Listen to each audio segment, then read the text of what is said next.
सवाल दिया है किसी अनुक्रम का nवां पद 4n-2 है, क्या अनुक्रम समांतर श्रेणी में है? यदि है तो उसका 8वां पद लिखें। देखिए nवां पद क्या है? 4n-2 है और 8वां पद पूछ रहा है। तो बाबू 1 2 3 4 5 6 7 8 का 8वां तो पूछ रहा है पद। इसको बोलते हैं पदों की संख्या, number of terms. Number of terms, पदों की संख्या। तो nवां पद दिया है 4n-2 और पूछ रहा है 8वां पद, तो 1 से लेके 7 के बीच में ना कोई पद दिया होगा ये।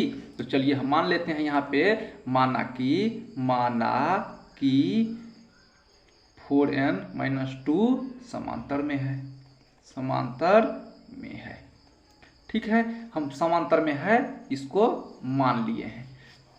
उसके बाद देखिए 4n-2 समांतर में है, तो अब n के जगह पे 1 2 3 4 5 6 7 कुछ रख सकते हैं हम, चेक करने के लिए, सिर्फ और सिर्फ चेक करने के लिए जो समांतर में है या नहीं है।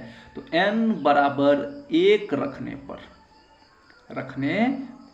देखिए 4n-2 था और n के जगह पे हम क्या रख दिए हैं? 1। 4 गुना 1 माइनस 2 बराबर 4 1 4, 4 में से 2 गया 2। अब n बराबर हम देख देते हैं 2 रखने पर 4 गुने 2 माइनस 2, 4 दूना 8 में से 2 गया 6। फिर n बराबर देख लेते हैं 3 रखने पर 4 गुने 3 माइनस 2, 4 दिया 12 में से 2 गया 10। देखिए 2 4 6 4 10, 2 और 6 में अंतर कितना है? 4 का, और 6 से 10 में अंतर है 4 का। मतलब ये समांतर में है, ये समांतर में है, समांतर में है, समांतर में है।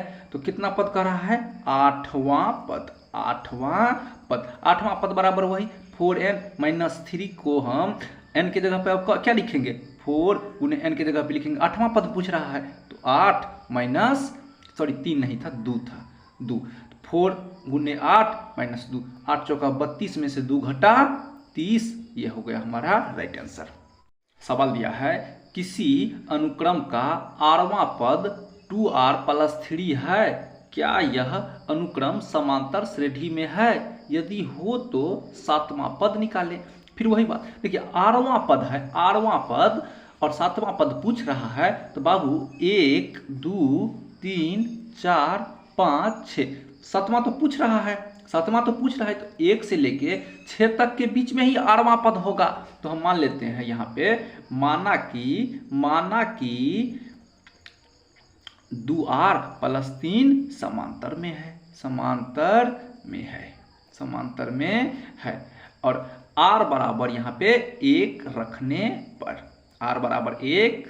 पर, देखिए 2r+3 है, तो हम क्या लिख सकते हैं? 2 गुने r के जगह पे क्या रखना है? अभी 1 + 3, 2 1 2 + 3 कितना होता है? 5। अब r बराबर हम 2 रख के देख लेते हैं, तो 2 गुने 2 + 3, 2 दूना 4 3 7। अब देखिए समांतर श्रेणी में होने कंडीशन में क्या होता है?